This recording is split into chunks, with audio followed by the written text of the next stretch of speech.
আমরা শুরু করতে পারি এখন নাকি আপনার জি ইনশাআল্লাহ ইনশাআল্লাহ।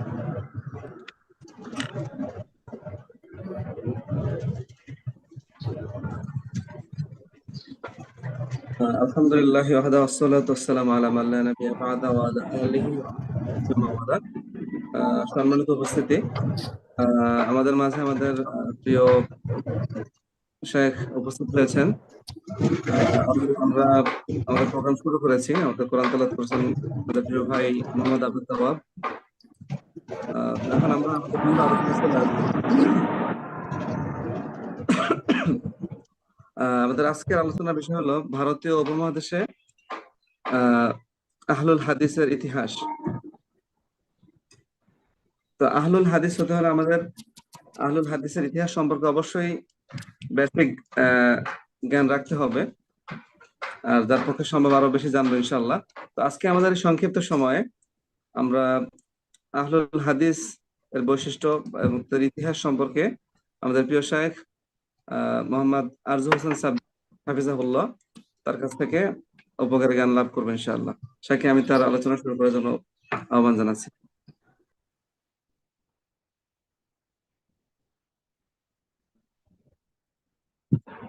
জি আমি কি শুরু করবো ইনশাআল্লাহ। শুরু করুন ইনশাআল্লাহ।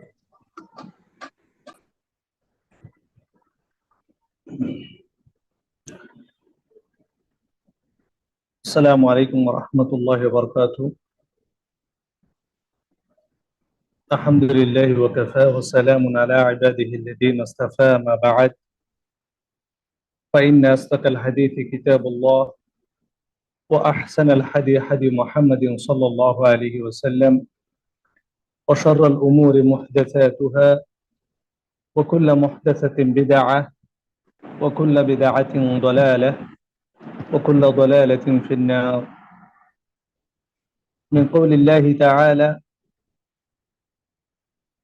أعوذ بالله من الشيطان الرجيم الذين يستمعون القول فيتبعون أحسنه أولئك الذين هداهم الله وأولئك هم أولو الألباب. عن أبي أسماء الرحبي عن ثوبان قال: قال رسول الله صلى الله عليه وسلم: إنما أخاف على الأمة أي أمة الأئمة المضلين. قال: وقال رسول الله صلى الله عليه وسلم: لا تزال طائفة من أمتي على الحق ظاهرين لا يضرهم من يخذلهم حتى يأتي أمر الله. قال أبو عيسى: وهذا حديث حسن صحيح. قال: سمعت محمد بن إسماعيل يقول: سمعت علي بن المديني يقول وذكر هذا الحديث عن النبي صلى الله عليه وسلم: لا تزال طائفة من أمتي ظاهرين على الحق. فقال علي: هم أهل الحديث. رواه الترمذي بإسناد صحيح. আল্লাহ সুবহানাহু ওয়া তাআলার সমস্ত প্রশংসা ও গুণগান, দরুদ ও সালাম প্রেরণ করছে মুহাম্মদ রাসূলুল্লাহ সাল্লাল্লাহু আলাইহি ওয়াসাল্লামের প্রতি। আল্লাহুম্মা সাল্লি ওয়া সাল্লিম ওয়া বারিক আলা মুহাম্মদ সাল্লাল্লাহু আলাইহি ওয়াসাল্লাম ওয়া আলা আলিহি ওয়া আসহাবিহি ওয়া মান তাবিআহুম বিইহসানিন ইলা ইয়াউমিদ্দিন। সম্মানিত উপস্থিতি, আজকে একটা গুরুত্বপূর্ণ বিষয় নিয়ে আমাকে আলোচনা করার জন্য বলা হয়েছে। আমার আলোচনার যে বিষয়বস্তু দেওয়া হয়েছে সেটা হচ্ছে হারাকাতু আহলিল হাদিস ফি জুনুবি আসিয়া। দক্ষিণ এশিয়ায় আহলে হাদিস আন্দোলন বা আহলুল হাদিস আন্দোলনের যে তাহরিক, এর ভূমিকা, এই বিষয়টা নিয়ে আমি আলোচনা পেশ করার চেষ্টা করব মুস্তাঈনান বিল্লাহ ওয়া হুয়া ওয়ালিয়ুত তাওফীক। আমি আপনাদের সামনে আমার কি সাউন্ড কি শোনা যাচ্ছে?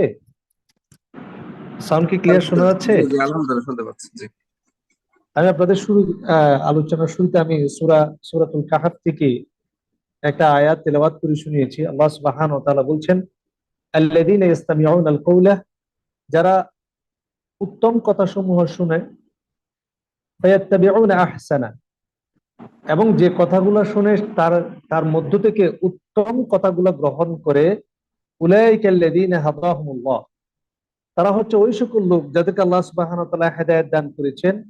ওয়া উলাইকা হুম উলুল আলবাব, এবং এরা হচ্ছে ওই সকল ব্যক্তি যারা মগজওয়ালা। আলবাব লাবিব শব্দের অর্থ হচ্ছে মেধাবী। উলুল আলবাব অর্থাৎ হচ্ছে মগজওয়ালা ব্যক্তি। মেধাবী ব্যক্তি, চিন্তাশীল ব্যক্তি হচ্ছে তারা যারা কথা শুনে সেখান থেকে উত্তম কথাগুলো গ্রহণ করে। এই জন্য আমি চেষ্টা করব যে আলোচনা গুলা করা, সেগুলা কোরআন ও সুন্নাহ থেকে দালিলিক বিষয়ে আলোচনা করার চেষ্টা করব ইনশাআল্লাহুল আজিজ। এই জন্য যতক্ষণ আমাকে সময় দেওয়া হয়েছে 20 মিনিট, 4টা 29 এই মুহূর্তে, আমি 4টা 50-এ আমার আলোচনা শেষ করে দেওয়ার চেষ্টা করবো ইনশাআল্লাহ। এই জন্য যারা আছেন এখানে তারা চেষ্টা করবেন। আমার এই আলোচনাটা একটু কমপ্লিকেটেড এবং একটু একাডেমিক আলোচনা হবে, সেই জন্য বোঝার জন্য আপনাকে একটু মনোযোগ দিতে হবে ইনশাআল্লাহ। প্রথমে আমরা আসি যে আহলুল হাদিস শব্দটা সাহাবায়ে ইকরাম বা মুহাদ্দিসিনে ইকরামদের থেকে আমরা পাই কিনা। আমি আপনাদের সামনে সুনানুত তিরমিজির 2229 নম্বর হাদিসটা তেলাওয়াত করে শুনেছি, পেশ করেছি। সাওবান রাদিয়াল্লাহু তাআলা আনহু থেকে বর্ণিত, আল্লাহ রাসূল সাল্লাল্লাহু আলাইহি ওয়াসাল্লাম বলছেন, ইন্নামা আখাফু আলাল উম্মতি আল আইম্মাতাল মুদিল্লিন। আল্লাহ এখানে নির্দিষ্ট করে বলেছেন, আল্লাহ রাসূল সাল্লাল্লাহু আলাইহি ওয়াসাল্লাম, আমার উম্মতের মধ্যে আমি সবচেয়ে যাদেরকে নিয়ে ভয় করি তারা হচ্ছে আইম্মা, তারা আলেম হবে তবে মুদিল্লিন, তারা হবে পথভ্রষ্ট। একই কথা আল্লাহ রাসূল সাল্লাল্লাহু আলাইহি ওয়াসাল্লামের মনোনীত দ্বিতীয় খলিফা ওমর ইবনুল খাত্তাব রাদিয়াল্লাহু তাআলা আনহু বলেছেন, এটা এসেছে দারিমির মধ্যে, জিয়াদ ইবনে হুদাইর রাহিমাহুল্লাহকে ওমর ইবনুল খাত্তাব রাদিয়াল্লাহু তাআলা আনহু জিজ্ঞেস করেছিলেন, ইয়া জিয়াদ ইবনে হুযাইর, হাল তাদরি মা ইয়াহদিমুল ইসলাম। হে জিয়াদ ইবনে হুযাইর, তুমি কি জানো ইসলামকে কিসে ধ্বংস করে দেয়? তখন জিয়াদ ইবনে হুযাইর জবাব দিয়েছিলেন, কুলতু লা, আমি জানি না। তখন ওমর ইবনুল খাত্তাব রাদিয়াল্লাহু তাআলা আনহু জবাব দিয়েছিলেন, ইয়াহদিমুহু যাল্লাতুল আলিম ওয়া জিদালুল মুনাফিকি বিল কিতাব ওয়াল হুকমু আইম্মাতিল মুদিল্লিন। তিনটা বিষয় ইসলামকে ধ্বংস করে দেয়, তার মধ্যে 1 নম্বর হচ্ছে জাল্লাতুল আলিম, আলেমের পদস্খলন। সুতরাং এই হাদিসের মধ্যে আল্লাহ রাসূল সাল্লাল্লাহু আলাইহি সাল্লাম একই কথা বলেছেন। এরপর আল্লাহ রাসূল সাল্লাল্লাহু আলাইহি ওয়াসাল্লাম বলছেন, লা তাযালু তাইফাতুম মিন উম্মতি আলাল হাক্কি যাহিরিন। লা তাযালু মানে মানে চিরদিন, ইট উইল এক্সিস্ট, চিরদিন। তাইফাতুম মিন উম্মতি, আমার উম্মতের মধ্যে একটা তাইফা মানে একদল লোক, একটা গ্রুপ অফ পিপল, আলাল হাক্কি যাহিরিন, তারা হকের উপরে জাহির থাকবে, ইস্তেকামত থাকবে। লা ইয়াদুররুহুম মান ইয়াখযুলুহুম, যারা তাদের ক্ষতি করতে চায়, তাদেরকে অপমানিত করতে চায়, লাঞ্ছিত করতে চায়, লা ইয়াদুররুহুম, তারা তাদের কোনো ক্ষতি করতে পারবে না। অন্য হাদিসে এসেছে লা ইয়াদুররুহুম মান খালাফাহুম, যারা তাদের বিরোধিতা করে তারা তাদের কোনো ক্ষতি করতে পারবে না, হাত্তা ইয়াতি আমরুল্লাহ, কিয়ামত এসে যাবে, ওয়া হুম কাযালিক, অন্য হাদিসে এসেছে তারা হকের উপরে ইস্তেকামত থাকবে। এই হাদিসের পরে ইমাম তিরমিজি রাহিমাহুল্লাহ এই হাদিসের হাশিয়া ব্যাখ্যার মধ্যে বলছেন, ক্বালা আবু ঈসা ওয়া হাযা হাদীসুন হাসানুন সহিহ।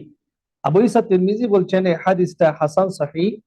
ক্বালা, তিনি বলছেন, সামিতু মুহাম্মদ ইবনে ইসমাঈল ইয়াকুল, আমি আমার উস্তাদ মুহাম্মদ ইবনে ইসমাঈল অর্থাৎ ইমাম বুখারীকে বলতে শুনেছি, ইয়াকুলু সামি'তু আলী ইবনে আল মাদিনী ইয়াকুল, অর্থাৎ আবার ইমাম বুখারী বলছেন আমি আমার উস্তাদ আলী ইবনুল মাদানীকে বলতে শুনেছি, ওয়াদাকারা হাদাল হাদিস আনিন নবী সাল্লাল্লাহু আলাইহি ওয়াসাল্লাম, অর্থাৎ আল্লাহ রাসূল সাল্লাল্লাহু আলাইহি ওয়াসাল্লামের এই হাদিসটা সম্পর্কে আলোচনা করতে গিয়ে আলী ইবনুল মাদানী বলছেন, লা তাযালু তাইফাতুম মিন উম্মতি যাহিরিন আলাল হক, চিরদিন আমার উম্মতের মধ্যে একটা দল হকের উপর ইস্তেকামত থাকবে।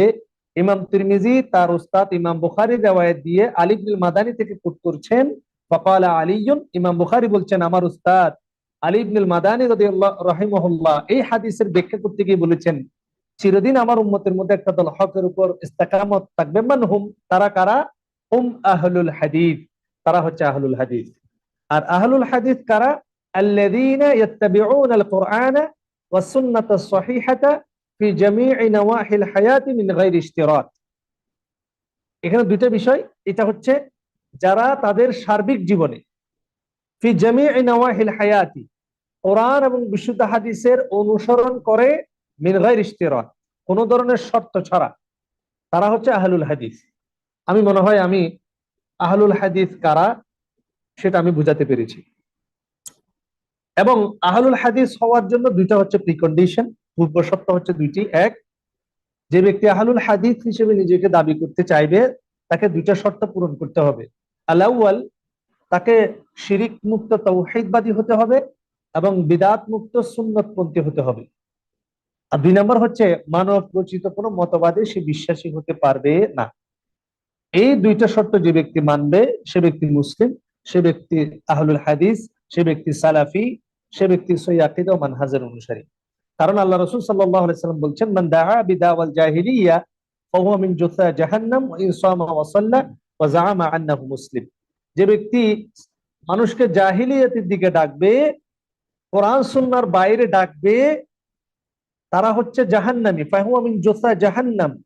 কারণ আল্লাহ বলছেন, ইউরিদুনা আন ইয়াতাহাকামু ইলা তাগুত, তারা নামাজ পড়ে, তারা সিয়াম রাখে, তারা যাকাত দেয়, অথচ তারা চায় তাগুতের কাছে বিচার প্রার্থী হতে। ওয়াকাদ উমিরু আন ইয়াকফুরু বিহি, অথচ তাদেরকে বলা হয়েছিল তাগুতের প্রতি কুফরি করার জন্য। সূরাতুন নিসা আয়াত নাম্বার 60। ওয়া ইন সামা ওয়া সাল্লা ওয়া জাআমা আন্নাহু মুসলিম, যদি সে সিয়াম রাখে, সালাত আদায় করে এবং মনে করে আমি মুসলমান, সে আদতে জাহান্নামী, সে গোমরাহ, সে খাসিরিন, সে দাল্লিন। যে ব্যক্তি তার সার্বিক জীবনে কোরআন ও সুন্নাহর নিঃশর্ত অনুসরণ করবে না, কোরআন ও সুন্নাহর সার্বভৌমত্বকে মেনে নেবে না। আমি মনে হয় আশা করি বোঝাতে পেরেছি। এবার আমি আমার মূল আলোচনায় চলে যাচ্ছি।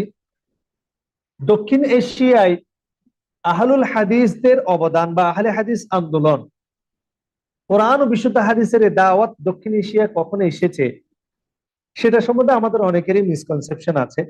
এটা অনেকে, যদি কারো এখানে আমরা যারা আছি, আপনাদের যদি খাতা কলম থাকে, একটু খাতা কলমটা সাথে নিতে পারেন। আমি কিছু বিষয় রেফারেন্স করবো, এই বিষয়গুলো লিখে নিতে পারেন।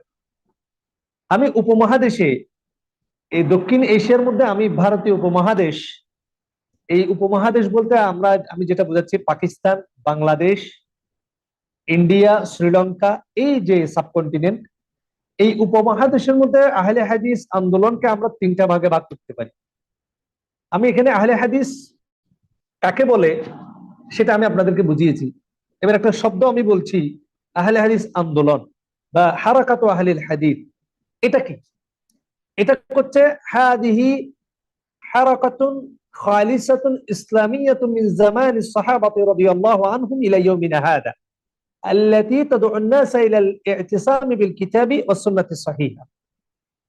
আহলে হাদিস আন্দোলন কোন দল ফেরকার নাম নয়, এটা হচ্ছে সাহাবায়ে কেরামের যুগ থেকে চলে আসা একটা নির্বাচল ইসলামী আন্দোলনের নাম, যাদের আল্লাতী তাদউ আন-নাস ইলা আল-ই'তিসাম বিল কিতাবি ওয়াস সুন্নাতিস সহিহা, যাদের দাওয়াত হচ্ছে মানুষকে কোরআন ও সুন্নাহকে ইতিসাম করার জন্য, আঁকড়ে ধরার জন্য, যারা মানুষকে দাওয়াত দেয়।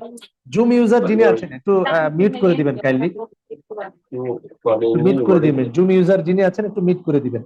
তাহলে আহলে হাদিস আন্দোলন কারা? এটা হচ্ছে একটা হারাকা, এটা একটা দাওয়াতি কাফেলা, যেটা সাহাবায়ে কেরামের যুগ থেকে চলে আসছে এবং কিয়ামত পর্যন্ত এটা থাকবে, যাদের কাজ হচ্ছে মানুষকে দাওয়াত দেওয়া। তাআলাউ নাবনি হায়াতানা আলা দুইল কিতাবি ওয়াস সুন্নাতিস সহিহা, আসুন পবিত্র কোরআন ও সহিহ হাদিসের আলোকে জীবন করি। এটা হচ্ছে আহলে হাদিস আন্দোলন। যেহেতু আমি শব্দটা ব্যবহার করছি, এজন্য আমি শব্দটা মানাটা আমি আপনাদেরকে বলে দিয়েছি। তাহলে উপমহাদেশে আহলে হাদিস যে আন্দোলন, সেটাকে আমরা 3 ভাগে ভাগ করতে পারি। আলোচনার সুবিধাতে আমরা 3টা ভাগে ভাগ করব। আশা করি আমরা প্রথম 2 ভাগটা আমরা আলোচনা করব, যেহেতু আমার কাছে আর সময় আছে 13 মিনিট, সেহেতু আমি মুখতাসার ভাবে প্রথম 2টা যুগ নিয়ে আলোচনা করব। যদি অন্য কোনো সময় আমি সময় পাই, সেক্ষেত্রে আমি আধুনিক যুগটা নিয়ে আলোচনা করব ইনশাআল্লাহ আজিজ। প্রাথমিক যুগটা হচ্ছে 23 হিজরি থেকে 375 হিজরি। বাংলা আমি যদি ইংরেজি খ্রিস্টাব্দ ধরি, 644 সাল থেকে 984 সাল, এই 350 বছরকে আমরা প্রাথমিক যুগ হিসেবে ধরতে পারি উপমহাদেশে আহলে হাদিস আন্দোলনের যে ক্রমবিকাশ উৎপত্তি, সেই যুগটাকে। 2 নম্বর আমরা ধরতে পারি 375 থেকে 1114 হিজরি, যেটা ইংরেজি সাল ধরলে 984 থেকে 1703 সাল, মোট হচ্ছে 739 বছর। এরপরে আধুনিক যুগ আমরা ধরবো শাহ ওয়ালিউল্লাহ মুহাদ্দিস দেহলভী থেকে বর্তমান সময়কাল পর্যন্ত।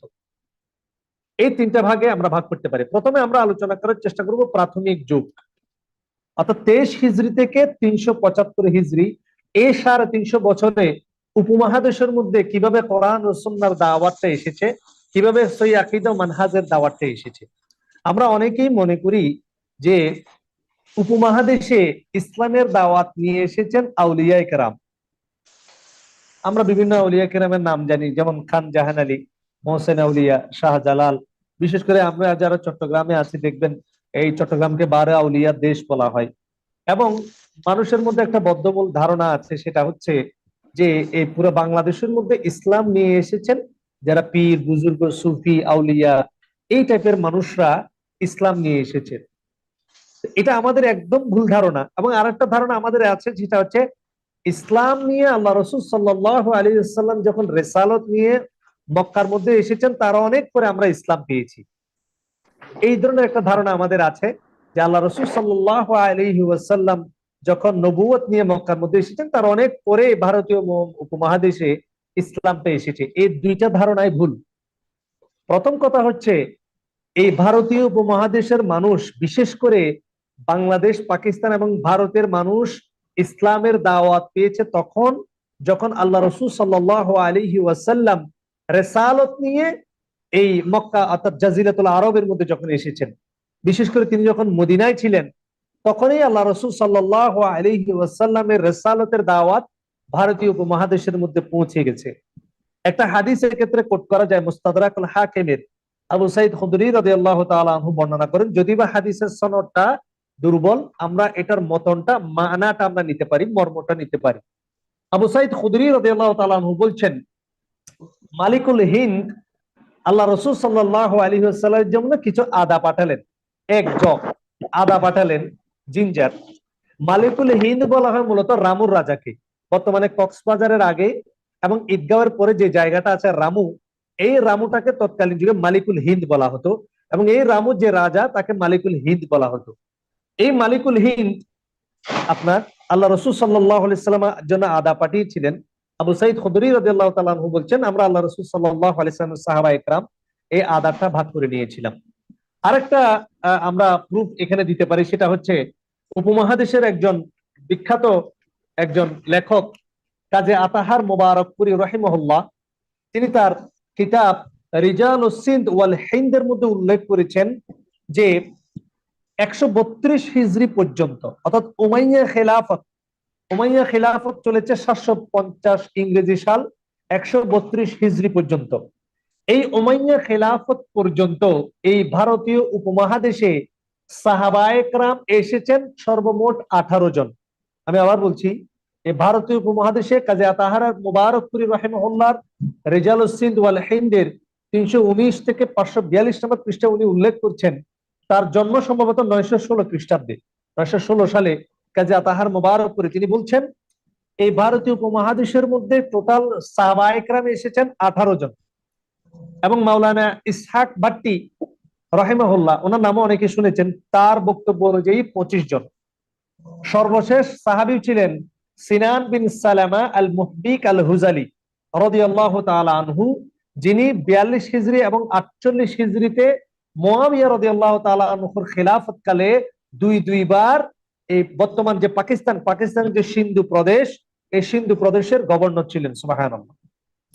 এবং সর্বপ্রথম এই সিনান বিন সালামা আল মুহবিক আল হুজালি রাদিয়াল্লাহু তাআলা আনহু সর্বপ্রথম বেলুচিস্তান বিজয় করেন। এই সিনান বিন সালামা আল মুহবিক আল হুজালি রাদিয়াল্লাহু তাআলা আনহুর নাম রেখেছিলেন মুহাম্মদুর রাসূলুল্লাহ সাল্লাল্লাহু আলাইহি ওয়াসাল্লাম। শুধু তাই নয়, এই 132 হিজরি পর্যন্ত 18 জন সাহাবী, মতান্তরে 25 জন সাহাবী থেকে শুরু করে সর্বমোট 245 জন তাবেঈ এবং তাবে তাবেঈ এই ভারতীয় উপমহাদেশে এসেছেন। সুবহানাল্লাহ, 245 জন। এবং এই সিনান বিন সালামা বিন মুহবিক আল হুজালি রাদিয়াল্লাহু তাআলা আনহু মুয়াবিয়া রাদিয়াল্লাহু তাআলা আনহু আমলে ইনি ছিলেন সাহাবী। সিনান বিন সালামা কিন্তু একজন সাহাবী। তিনি মক্কা বিজয়ের দিন তার জন্ম হয়, মক্কা বিজয়ের দিন, এবং আল্লাহ রাসূল সাল্লাল্লাহু আলাইহি ওয়াসাল্লাম স্বয়ং তার নাম রাখেন। এবং এই সিনান বিন সালামা বিন মুহবিক আল হুজালি রাদিয়াল্লাহু তাআলা আনহু এই সিন্ধু বেলুচিস্তান প্রথম বিজয় করেন। মুয়াবিয়া রাদিয়াল্লাহু তাআলা আনহু আমলে তিনি 42 এবং 48 হিজরি দুইবার এই সিন্ধু প্রদেশের গভর্নর ছিলেন। এবং ডক্টর ইসহাক তিনি একটা বই রচনা করেছেন, India's contribution to the literature to the study of হাদিস লিটারেচার, হাদিস লিটারেচারের এই বইয়ের মধ্যে তিনি উল্লেখ করেছেন 31 এবং 32 পৃষ্ঠার মধ্যে তিনি তিনি 17 এবং 18 নম্বর পৃষ্ঠার মধ্যে তিনি উল্লেখ করছেন, বিভিন্ন তথ্য এবং যুক্তির আলোকে তিনি বলেছেন, এই যে সিনান বিন সালামা আল মুহবিক আল হুযালি রাদিয়াল্লাহু তাআলা আনহু, তিনি 53 হিজরিতে বেলুচিস্তানের খাজদার নামক স্থানে শাহাদাত বরণ করেন। এই জায়গাটার নাম ছিল খাজদার বলা হয়, বেলুচিস্তান। তিনি মৃত্যুবরণ করেছেন, শাহাদাত বরণ করেছেন এই বেলুচিস্তানের খাজদার নামক এলাকায়। সুতরাং আমরা যেটা বুঝতে পারলাম সেটা হচ্ছে, ভারতীয় উপমহাদেশের মধ্যে সাহাবা একরাম এসেছেন, তাবেঈন একরাম এসেছেন, তাবেঈন একরাম এসেছেন, এবং তাদের মাধ্যমেই এই ভারতীয় উপমহাদেশের মধ্যে ইসলাম প্রচার প্রসার লাভ করে, কোরআন এবং বিশুদ্ধ হাদিসের দাওয়াত প্রচার এবং প্রসার লাভ করে। যেহেতু সাহাবা একরামের মাধ্যমে এবং তাবেঈনের মাধ্যমে এই ভারতীয় উপমহাদেশের মধ্যে ইসলাম প্রচার হয়, সেজন্য প্রাথমিক দিকে যে ইসলাম ছিল এটা সম্পূর্ণরূপে শিরিক এবং বেদাত মুক্ত ছিল, আলহামদুলিল্লাহ। আরেকটা বিষয় এখানে আমি দলিল হিসেবে বলতে পারি, সেটা হচ্ছে মুহাম্মদ বিন কাসিম রাহিমাহুল্লাহ, তিনি একজন বিখ্যাত তাবী, আনাস ইবনে মালিক রাদিয়াল্লাহু তাআলা আনহুর ছাত্র হিসেবে যাকে ধরা হয়, বিখ্যাত একজন সেনাপতি ছিলেন এই মুহাম্মদ বিন কাসিম রাহিমাহুল্লাহ। তিনি জন্ম হচ্ছে তার 66 হিজরিতে, তার মৃত্যু হচ্ছে 96 হিজরিতে। তিনি 93 হিজরিতে এই সিন্ধু প্রদেশের গভর্নর, তিনি 93 হিজরিতে সিন্ধু প্রদেশ, দেবল, মুলতান এবং তৎসন্নিহিত যে এলাকাটা, সেই এলাকাটা তিনি বিজয় করেন এবং সেই বিভিন্ন এই এলাকাগুলো তিনি ইসলামিক শহর হিসেবে গড়ে তোলেন। বিশেষ করে বাইজা, মাহফুজা, মনসুরা, বর্তমানে এই এলাকাগুলো পাকিস্তানের মধ্যে পাওয়া যায়। এই এলাকাগুলোতে, এই এলাকা বিজয় করার পরে 93 হিজরিতে আপনার মুহাম্মদ বিন কাসিম রাহিমাহুল্লাহ, তিনি এই নগরীগুলিকে ইসলামিক নগরী হিসেবে তিনি এটাকে প্রতিষ্ঠিত করেন এবং খেলাফত এবং কোরআনের আইন, শরিয়ার আইন এখানে তিনি প্রতিষ্ঠিত করেন, আলহামদুলিল্লাহ। আরো বিষয় বলা যায়, সেটা হচ্ছে হাজ্জাজ বিন ইউসুফ রাহিমাহুল্লাহ, তিনি একজন, আমরা জানি উমাইয়া খলিফা ছিলেন। তিনি 76 হিজরি থেকে 96 হিজরি পর্যন্ত তিনি খেলাফত পরিচালনা করেছেন, প্রায় 20 বছর। এই হাজ্জাজ বিন ইউসুফের সময় ভারতীয় উপমহাদেশের যতগুলো অভিযান পরিচালনা করা হতো, সেই অভিযানগুলোর মধ্যে বেশ কিছু আলেমকে কোরআন এবং বিশুদ্ধ হাদিস শিক্ষা দেওয়ার জন্য এই ভারতীয় উপমহাদেশে সেনাবাহিনীদের সাথে পাঠানো হতো। যেমন যাদের মূল কাজ ছিল আম মানুষকে কোরআন এবং বিশুদ্ধ হাদিস মুখী করা, যার মাধ্যমে মুলতান, দেবল, যেটা বেলুচিস্তান তৎকালীন নাম ছিল, কুসদার, লাহোর, মনসুরা যেটাকে বলছি সেটা বর্তমানে করাচি নামে পরিচিত, এই শহরগুলো ইলমে হাদিসের কেন্দ্র হিসেবে গড়ে ওঠে। আরেকটা বিষয় বলা যায়, সেটা হচ্ছে তৎকালীন সময়ে ওসমান ইবনে আফফান রাদিয়াল্লাহু তাআলা আনহুর যুগে এই সিন্ধু এলাকায়, এবং আব্দুল মালিক বিন মারওয়ান আপনারা জানেন, ইনি একজন উমাইয়া বিখ্যাত খলিফা ছিলেন, তার যুগে বিখ্যাত অনেক কাজী অর্থাৎ বিচারক এই সিন্ধু প্রদেশে নিয়োগ করা হয়, যারা ছিলেন জ্ঞানী, বিদগ্ধ জ্ঞানী এবং উৎকর্ষ চরিত্রের অধিকারী, যাদের মহান চরিত্র এবং উন্নত চরিত্র এবং ন্যায় বিচারের কারণে অসংখ্য মানুষ ইসলাম গ্রহণ করেছেন। উদাহরণ হিসেবে আপনার আবু আমর খলিফা বিন খাইয়াত তার তারিখ কিতাবের মধ্যে, যেটা ডক্টর আকরাম জিয়া উমরি রাহিমাহুল্লাহ তিনি তাহকিক করেছেন, এই তারিখ কিতাবের মধ্যে তিনি মেনশন করছেন, ওসমান ইবনে আফফান রাদিয়াল্লাহু তাআলা আনহুর যুগে এই সিন্ধু এলাকায় কাজী হিসেবে ছিলেন হুকাইম বিন জাবালা আবাদি রাহিমাহুল্লাহ, এবং আব্দুল মালিক বিন মারওয়ান, যিনি 65 হিজরি থেকে 86 হিজরি পর্যন্ত যার সময়কাল ছিল, তার যুগে 3 জন আপনার বিখ্যাত কাজী এই সিন্ধু প্রদেশের কাজী হিসেবে, বিচারপতি হিসেবে দায়িত্ব পালন করেছেন। একজন নাম ছিলেন সাইদ বিন আসলাম কিলাবি, মোজা বিন সির, মোহাম্মদ বিন হারুন বিন জিরা আন-নুমাইরি রাহিমাহুমুল্লাহ। এই 3 জন ছিলেন বিখ্যাত কাজী, যাদের চরিত্রের উৎকর্ষতার মাধ্যমে এই ভারতীয় উপমহাদেশের মধ্যে হাজার হাজার মানুষ ইসলাম গ্রহণ করেছিলেন, আলহামদুলিল্লাহ। তাহলে আমরা এই ঘটনা থেকে বুঝতে পারি যে ভারতীয় এই উপমহাদেশে যে প্রাথমিক যুগ আমরা যেটা বলছি 323 হিজরি থেকে 375 হিজরি, এই 350 বছর সাহাবা একরাম, তাবেঈন এবং তাবে তাবেঈনের মাধ্যমে আমরা ইসলামকে পেয়েছি। এই যুগের যারা ওলামা এবং মুহাদ্দিসিন ইকরাম রয়েছেন, তাদেরকে আমরা দুই ভাগে ভাগ করতে পারি। যারা মুহাদ্দিস ছিলেন, বিশেষ করে আমরা এখন আসবো যারা তাবেঈ এবং তাবে তাবেঈ কারা ছিলেন। এই ভারতীয় উপমহাদেশে অনেকেই ছিলেন যেমন আপনারা অনেকেই নাম শুনেছেন, আপনার আব্দুর রহমান ইবনে আমর সিন্ধি, এটা নাম বলে চিনবেন না। ইমাম আউজাই, ইমাম আউজাই কিন্তু ভারতীয় উপমহাদেশের লোক ছিলেন। তিনি, তার নিবাস, তার জন্ম ছিল সিন্ধু প্রদেশের মধ্যে, যদিও বা তিনি মৃত্যুবরণ করেছেন এবং জীবনযাপন করেছেন আরব বিশ্বে গিয়ে, কিন্তু তিনি জন্মগতভাবে একজন ভারতীয় উপমহাদেশের লোক। সেই হেতু আমরা এই আপনার ওলামা এবং মুহাদ্দিসিন ইকরামকে আমরা দুই ভাগে ভাগ করতে পারি। এক হচ্ছে ভারতীয় বংশোদ্ভূত ওলামা ইকরাম, অর্থাৎ এই ভারতীয় উপমহাদেশ, বাংলাদেশ, পাকিস্তান, ইন্ডিয়ার মধ্যে জন্মগ্রহণ করেছে, কিন্তু তারা আরব ভূমিতে গিয়ে জীবন কাটিয়েছেন এবং সেখানে মৃত্যুবরণ করেছেন।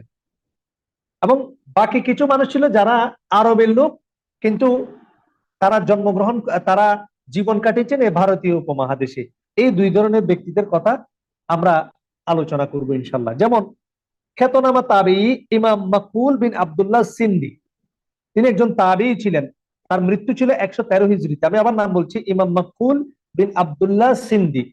তার বাড়ি ছিল মূলত কাবুলে, যেটা আমরা এখন আফগানিস্তান বলছি, আফগানিস্তানের কাবুলে ছিল তার বাড়ি, কিন্তু তিনি সিরিয়াতে জীবন কাটান এবং সেখানেই মৃত্যুবরণ করেন। এভাবে বিখ্যাত তাবেঈ আব্দুর রহমান সিন্ধি, তারপর বিখ্যাত তাবেঈ মুসা সিলানি সিংহলি বলা হয়, আব্দুর রহমান বিন আবি যায়েদ বেলমানি, হারেস বেলমানি রহিমাহুমুল্লাহ, এবং তাবেঈদের মধ্যে রয়েছেন মোহাম্মদ বিনুল হারেস বেলমানি, মোহাম্মদ বিন ইব্রাহিম বেলমানি, আব্দুর রহমান বিন আমর সিন্ধি ইবনে উরফে ইমাম আউজাই রাহিমাহুল্লাহ, যার জন্ম হচ্ছে 88 হিজরিতে, মৃত্যু হচ্ছে 157 হিজরিতে। আবু মাআশার নাজি বিন আব্দুর রহমান সিন্ধি, যার মৃত্যু হচ্ছে 170 হিজরিতে। আব্দুর রহিম বিন হাম্মাদ দেবলি, আব্দুর রহমান বিন সিন্ধি, কায়েস বিন বসর বিন সিন্ধি, ইয়াজিন বিন আব্দুল্লাহ সিন্ধি প্রমুখ তাবেঈন এবং তাবেঈনগণ। এটা আপনি কাজী আতাহার মুবারকপুরি রাহিমাহুল্লাহ আল ইকদুস সামিনের 216 থেকে 223 পৃষ্ঠার মধ্যে এই সিরিয়ালটা আপনি পাবেন। আপনি যে নামগুলো শেষ আপনি দেখবেন, দেবলি, সিন্ধি, বেলমানি এবং সিংহলি। আমি দেবলি এটা সিন্ধু, যে সিন্ধু প্রদেশ, এই সিন্ধু প্রদেশের বন্দর নগরীর নাম ছিল দেবল। এবং যে সিংহলি, বর্তমান যে শ্রীলঙ্কা, এটাকে বলা হয় সিংহলি। বেলমানি বলা হয় সিন্ধু এবং গুজরাটের মধ্যবর্তী যে এলাকা, সেই যে এলাকাকে বলা হয় বেলমানি। এবং সিন্ধিকে বলা হয়, বর্তমান পাকিস্তান যে সিন্ধু প্রদেশ, সেটাকে বলা হয় সিন্ধি। তাহলে এই নামগুলো থেকে আমরা বুঝতে পারছি এরা প্রত্যেকে ছিলেন ভারতীয় উপমহাদেশের লোক, ভারতীয় বংশোদ্ভূত, এবং তারা প্রত্যেকে ছিলেন তাবেঈ এবং তাবেঈ। এবার আসেন, কুতুবুস সিত্তার মধ্যে আমরা নাম পাওয়া যায় এরকম কিছু ভারতীয় বংশোদ্ভূত তাবেঈ এবং তাবেঈর নাম আমরা উল্লেখ করবো ইনশাআল্লাহ, যাদের হাদিস বর্ণনা কৃত হাদিস সহিহ বুখারী, সহিহ মুসলিম এবং কুতুবুস সিত্তার মধ্যে, সুনান ও আরবার মধ্যে পাওয়া গেছে। এক নম্বর হচ্ছে মুসা বিন ইয়াকুব আস-সাকাফি রাহিমাহুল্লাহ। তিনি আরবের সাকাফি গোত্রের বিখ্যাত মুহাদ্দিস ছিলেন। তিনি, তার নাম হচ্ছে মুসা বিন ইয়াকুব আস-সাকাফি। তার জন্ম হচ্ছে আরবে, তবে তিনি তিনি যখন এই আপনার সিন্ধু প্রদেশের যে বন্দর নগরী ছিল আলোরের কাজী হিসেবে তাকে নিযুক্ত করা হয় মোহাম্মদ বিন কাসেম রাহিমাহুল্লাহর আমলে। মোহাম্মদ বিন কাসেমকে যখন সেনাপতি হিসেবে এখানে পাঠানো হয় এবং তিনি যখন সিন্ধু প্রদেশ বিজয়ী করেন, তখন তিনি সাকাফি গোত্রের মশহুর মুহাদ্দিস মুসা বিন ইয়াকুব আস-সাকাফিকে কাজী হিসেবে নিযুক্ত করেন। একই সাথে তাকে জুমার খুতবা, ধর্মীয় বিষয়ক কার্যাবলীর দায়িত্ববাদ এবং বিশেষ করে জনগণের নৈতিক সংস্কারের কাজ, অর্থাৎ যেটা আমরা বলি দাওয়াত ও তাবলীগের দায়িত্ব অর্পণ করা হয়। তিনি সুন্নাহর প্রতি পাবন ছিলেন, তিনি কোরআন ও সুন্নাহর একনিষ্ঠ অনুসরণ ছিলেন, তিনি আহলুল হাদিস ছিলেন। তার পরিবারে কোরআন ও বিশুদ্ধ হাদিসের চর্চা ছিল খুব বেশি। এই পরিবার বংশানুক্রমিকভাবে এই আলোরের কাজী হিসেবে পর্যায়ক্রমে ছিলেন, যেটা 613 হিজরি থেকে অর্থাৎ 1216 খ্রিস্টাব্দে এই পরিবারের অন্যতম একজন পণ্ডিত, অর্থাৎ ওনার জন্মের, অর্থাৎ ওনার মৃত্যুর আরো প্রায় 1100 বছর পরে, প্রায় 1150 বছর পরে ওনার বংশের একজন বিখ্যাত পণ্ডিত ইসমাইল বিন আলী সাকাফি সিন্ধি সমসাময়িক যুগের ইলম ও তাকওয়া ও ভাষা সাহিত্যের অদ্বিতীয় হিসেবে গণ্য হবেন। এটা আপনি কাজী আদাহার মুবারকপুরি আপনার ইলমুল হাদিস এই কিতাবের 47 নম্বর পৃষ্ঠার মধ্যে আপনি পেয়ে যাবেন। এবার 2 নম্বর যে তাবেঈর কথা আমরা বলবো সেটা হচ্ছে ইসমাইল বিন মুসা আল বসরি। এখানে তাবেঈ, এখানে একটা বিষয় আমি বলে রাখি, সেটা হচ্ছে আপনার সর্বশেষ সাহাবী মারা গিয়েছেন 110 হিজরিতে বলা হয়, আবু তুফাইল রাদিয়াল্লাহু তাআলা আনহু। এরপর সর্বশেষ তাবি সর্বশেষ মৃত্যুবরণ করেন 180 হিজরিতে। এরপর সম্ভবত 240 হিজরি পর্যন্ত তাবিদের যুগ ধরা হয়। 110 হিজরি পর্যন্ত সাহাবিদের যুগ, 180 হিজরি পর্যন্ত তাবিদের যুগ, তারপর 240 হিজরি পর্যন্ত সম্ভবত তাবির যুগ। এই হিজরির সনটা যদি আপনি মনে রাখেন, তাহলে সাহাবী তাবি হিসাব করতে আপনার জন্য সুবিধা হবে। এই ইসমাইল বিন মুসা বসরি রাহিমাহুল্লাহ, তিনি মূলত ছিলেন তাবি। তার মৃত্যু হয়েছিল 155 হিজরিতে। তিনি বসরার মানুষ ছিলেন, সিরিয়ার বসরা হলেও তিনি সিন্ধু প্রদেশে স্থায়ীভাবে বসবাস করার, তাকে নাজিলুল হিন্দ হিসেবে বর্ণনা করা হয়। এবং সবচেয়ে আশ্চর্য বিষয় হচ্ছেন, সিন্ধু প্রদেশের এই ব্যক্তি ইসরাইল বিন মুসা আল বসরি রাহিমাহুল্লাহর বর্ণনাকৃত হাদিস সহিহুল বুখারীর 4 জায়গায় বর্ণিত হয়েছে। এবং তিনি কাদের কাছ থেকে হাদিস বর্ণনা করেছেন? 1 নাম্বার, ইসরাইল বিন মুসা আল বসরি রাহিমাহুল্লাহ কোন কোন তাবি থেকে হাদিস বর্ণনা করেছেন? 1 নাম্বার, তিনি হাদিস বর্ণনা করেছেন হাসান বসরি রাহিমাহুল্লাহ থেকে, যার জন্ম হচ্ছে 21 হিজরিতে। এরপরে তিনি বিখ্যাত তাবি, আমি যাদের নাম এখন বলবো সবাই তাবি, আবু হাজেম আশজাই রাহিমাহুল্লাহ 115 হিজরি, মুহাম্মদ ইবনে সিরিন, যাকে ইবনে সিরিন বলা হয়, যাকে আমরা সবাই চিনি, 33 হিজরিতে যার জন্ম। এই ইসরাইল বিন মুসা আল বসরি রাহিমাহুল্লাহ ইবনে সিরিন থেকে হাদিস বর্ণনা করেছেন, হাসান বসরি থেকে হাদিস বর্ণনা করেছেন। তারপর ওয়াহাব বিন মুনাব্বিহ 34 হিজরিতে জন্ম, ওনার কাছ থেকে হাদিস বর্ণনা করেছেন। এবং আবু হাজেম আশজাই রাহিমাহুল্লাহ থেকে, এই 4 জন বিখ্যাত তাবি থেকে হাদিস বর্ণনা করেছেন। এবার ইসরাইল বিন মুসা আল বসরি রাহিমাহুল্লাহ থেকে কোন কোন বিখ্যাত ব্যক্তিত্ব হাদিস বর্ণনা করেছেন, তাকে রাবি হিসেবে তার কাছ থেকে হাদিস বর্ণনা করেছেন? 1 নাম্বার, আমরা সবাই তাকে চিনি, সুফিয়ান আস-সাউরি রাহিমাহুল্লাহ। তিনি একজন তাবি ধরা হয় তাকে।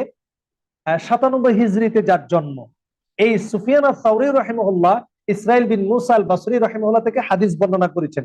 তারপর আরেকজন বিখ্যাত তাবি সুফিয়ান বিন ওয়াইনা রাহিমাহুল্লাহ 107 হিজরিতে জন্ম।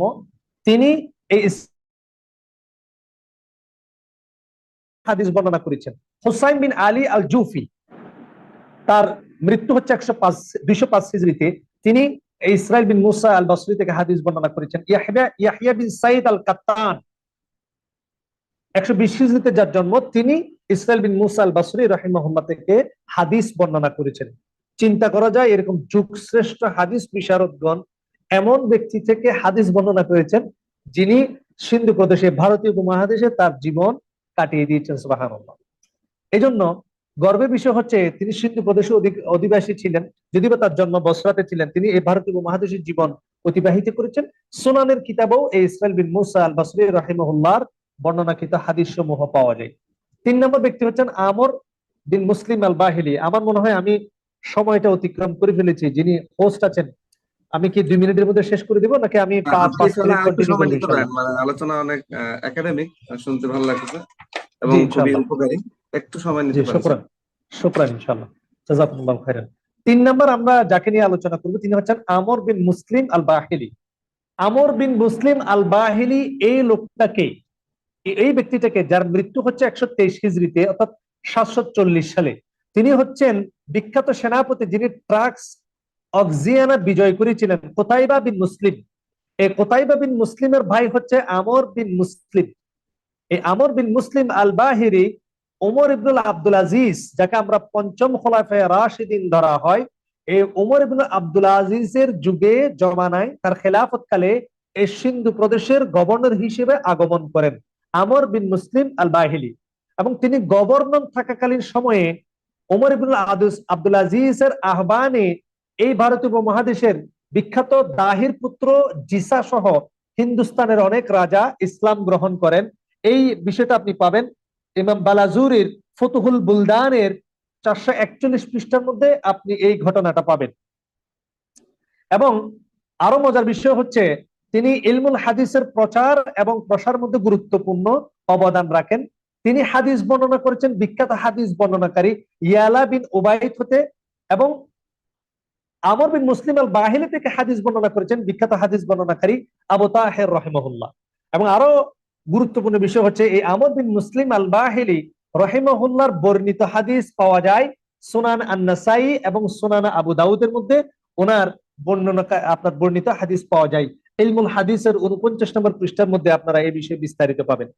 এরপরে বিখ্যাত একজন হাদিস বর্ণনাকারী ঘটনা আমি আপনাদেরকে বলবো।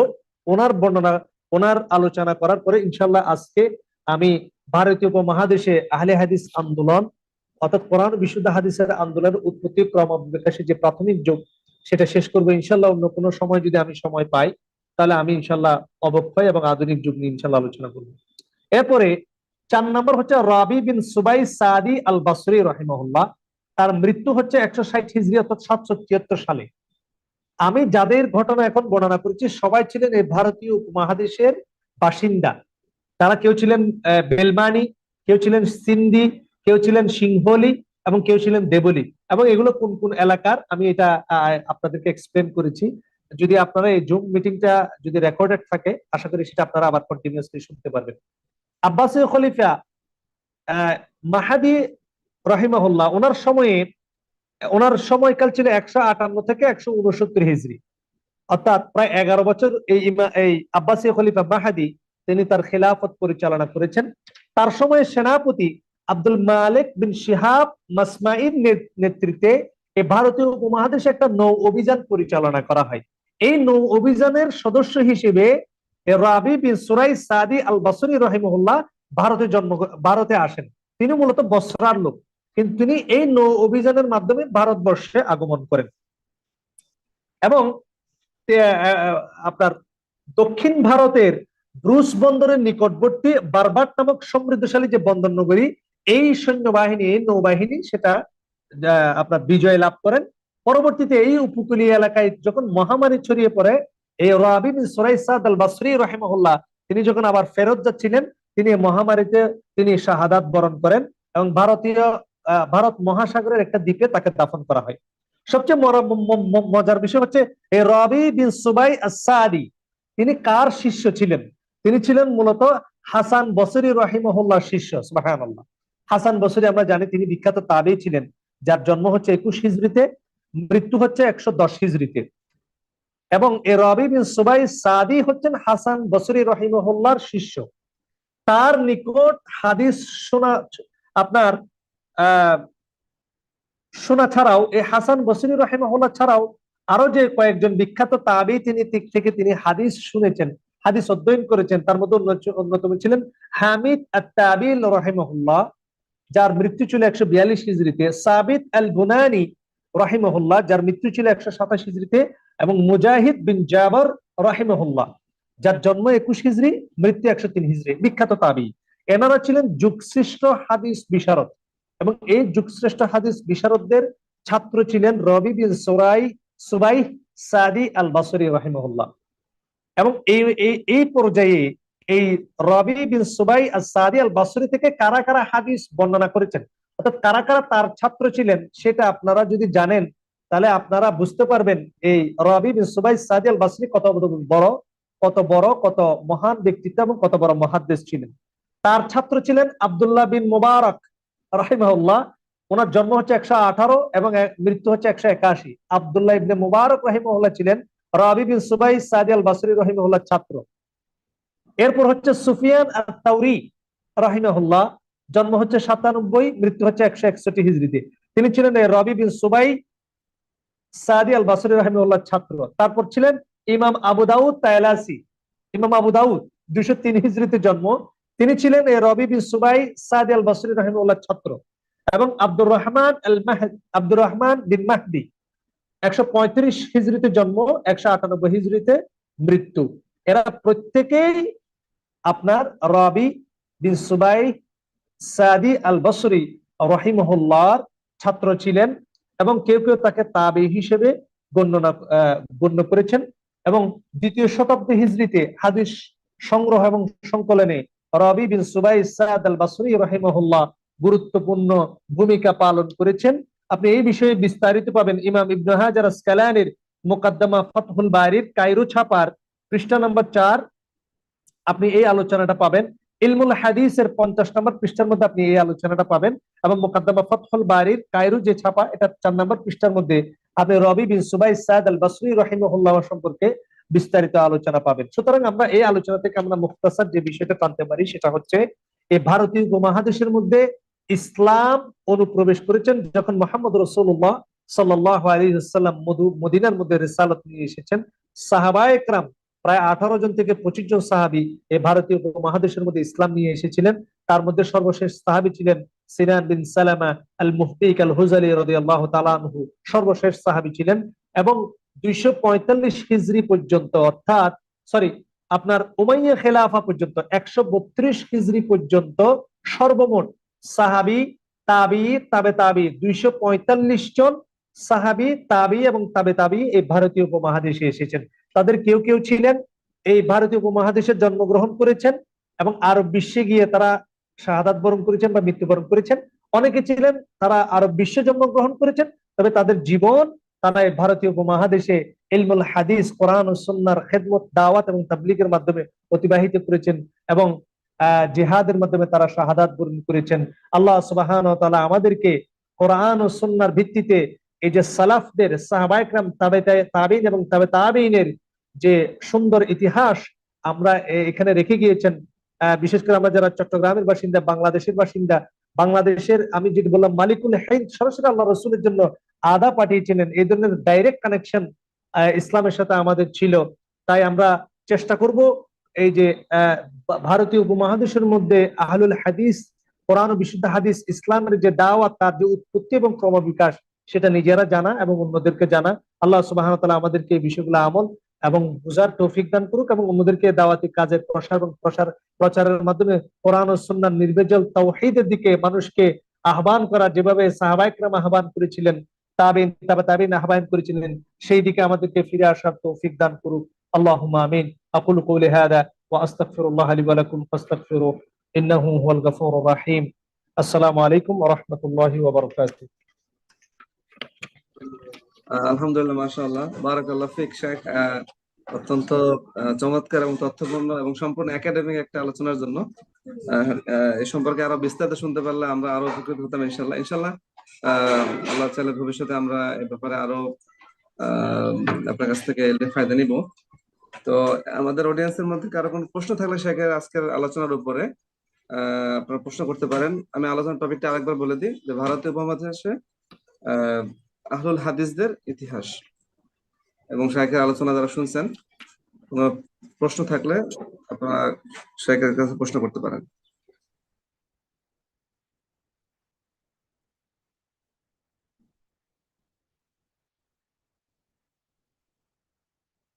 কারো কোনো প্রশ্ন আছে?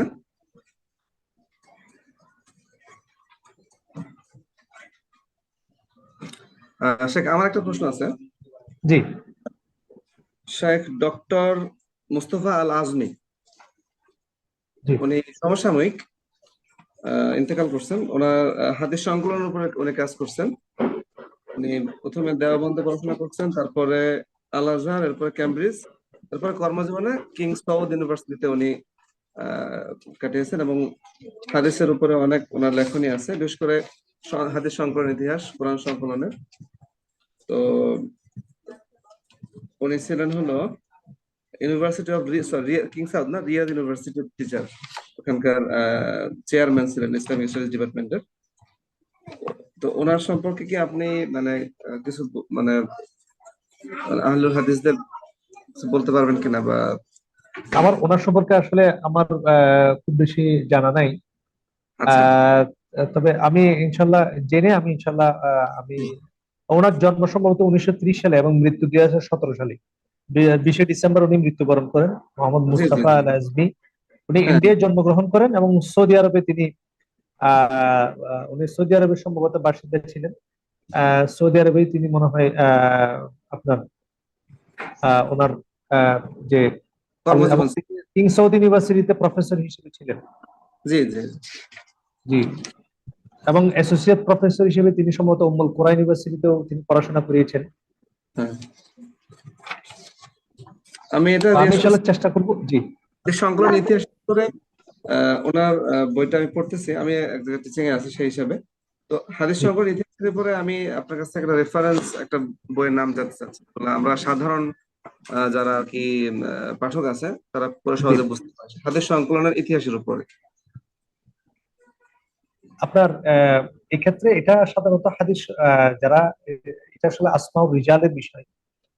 আসমাউ রিজালের বিষয়ে এরকম অনেকগুলো হাদিসের কিতাব, বিশেষ করে যারা উলুমুল হাদিসের উপর যারা পড়াশোনা করে তারাই তাদের এই বিষয়ে বেশ কিছু কিতাব পাওয়া যায়। তবে বাংলাতে আছে কিনা এই বিষয়টা আমাকে একটু দেখতে হবে। হাদিস সংকলনের যে ইতিহাস, আসমাউল রিজাল শাস্ত্রের উপরে বাংলায় কোনো কিতাব হয়েছে কিনা, এটা বাংলায় কোনো কিতাবের নাম আমার অবশ্যই জানা নেই। সেটা আমি যদি আপনাদের যে গ্রুপটা আছে, জি জি আমি খোঁজ নিয়ে যদি আমি হাদিস সংকলনের অর্থাৎ আসমাউল রিজাল শাস্ত্রের উপর যদি কোনো কিতাব বাংলা হয়ে থাকে, আমি এটা যেটা আপনি বললেন আর কি, হাদিস সংকলনের ইতিহাস, হ্যাঁ, কিভাবে হাদিস সংকলিত কিভাবে হয়েছে, এটার যে জিওলজিক্যাল যে এটা কিভাবে এসেছে, এবার বাংলা কোনো কিতাব হয়েছে কিনা আসলে আমার জানা নেই। ইনশাল্লাহ এটা আমি জেনে আমি আপনাদেরকে যদি আমি পাই, আমি ইনশাল্লাহ আহ, আপনাদেরকে ইনশাল্লাহ আমি এটা রেফার করবো ইনশাল্লাহ। আর কারো কোনো প্রশ্ন থাকলে করতে পারেন।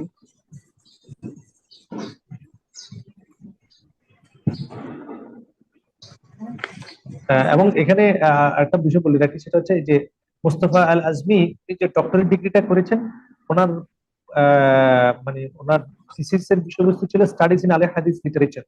জি জি। এটার উপরে উনি ইউনিভার্সিটি অফ ক্যামব্রিজে উনি ডক্টরেট করেছেন আর কি। হ্যাঁ হ্যাঁ। এবং অনেকগুলো ওনারা যেটা বলেন হাদিস methodology and literature, general introduction to the subject, অনেকগুলো বিষয় ওটা বাংলা বের হয়েছে, অনুবাদ করছে সমকালীন পাবলিকেশন। আচ্ছা আচ্ছা।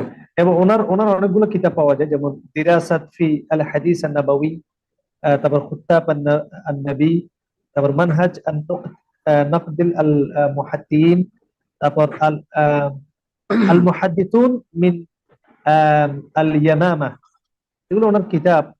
যেমন আপনার অন অন Schacht's origins of Muhammadan jurisprudence, এটা সম্ভবত ইংরেজিতে একটা কিতাব। এটা ওনার, এগুলো সবগুলো ওনার লিটারেচারি ওয়ার্ক। তো আমি আসলে একটু পড়াশোনা করে আমি ইনশাল্লাহ যদি ওনার যে বিষয়টা বললেন, যেমন আরেকটা বিষয় মানহাজ আন-নাকদ, এরকম একটা আপনার ওনার এটা ইংরেজিতে লিখেছেন, আমি বুঝতেছি না, মানহাজ আন-নাকদিন আল মুহাদ্দিথিন মনে হয় লিখেছেন, শব্দটা বুঝতেছি। এগুলো হচ্ছে ওনার লিখিত কিতাব। চেষ্টা করবো আমি ওনার বিষয়ে একটু স্টাডি করে জানানোর জন্য ইনশাআল্লাহ। জি জি ইনশাআল্লাহ। জাযাকুমুল্লাহু খাইরান। মনে হয় কারো কোনো প্রশ্ন নাই, তো সেক্ষেত্রে আমরা প্রোগ্রাম শেষ পর্যায়ে ইনশাআল্লাহ। আমরা আশা করবো সাগর থেকে ইলমি ফায়দা নেওয়ার ইনশাআল্লাহ ভবিষ্যতে। তো আজকে যতটুকু আমরা জানতে পারলাম, আমরা আরো দেখবো এবং রেফারেন্স গুলা কিছু বইয়ের নাম বলছেন এবং অনেক মুহাদ্দিসিনদের নাম মেনশন করছেন, তাদের জন্মস্থান, সেগুলো সম্পর্কে আমরা আরো জ্ঞান অর্জন করবো। এবং সহিহ হাদিসের দাওয়াত, আহলুল হাদিসদের মানহাজের উপর নিজেরা চলার এবং অন্যদেরকে এই দাওয়াত দেওয়ার আমরা প্রাণপণ চেষ্টা করবো ইনশাআল্লাহ। তো এই বলে আমরা আজকে প্রোগ্রাম এখানে শেষ করছি। শেখের প্রোগ্রামের দোয়া পরে শেষ করার আহ্বান জানাচ্ছি। জি, ونختم كما علمنا حبيبنا رسول الله صلى الله عليه وسلم. سبحانك اللهم وبحمدك أشهد أن لا إله إلا أنت أستغفرك وأتوب إليك. السلام عليكم ورحمة الله وبركاته. وعليكم السلام ورحمة الله وبركاته.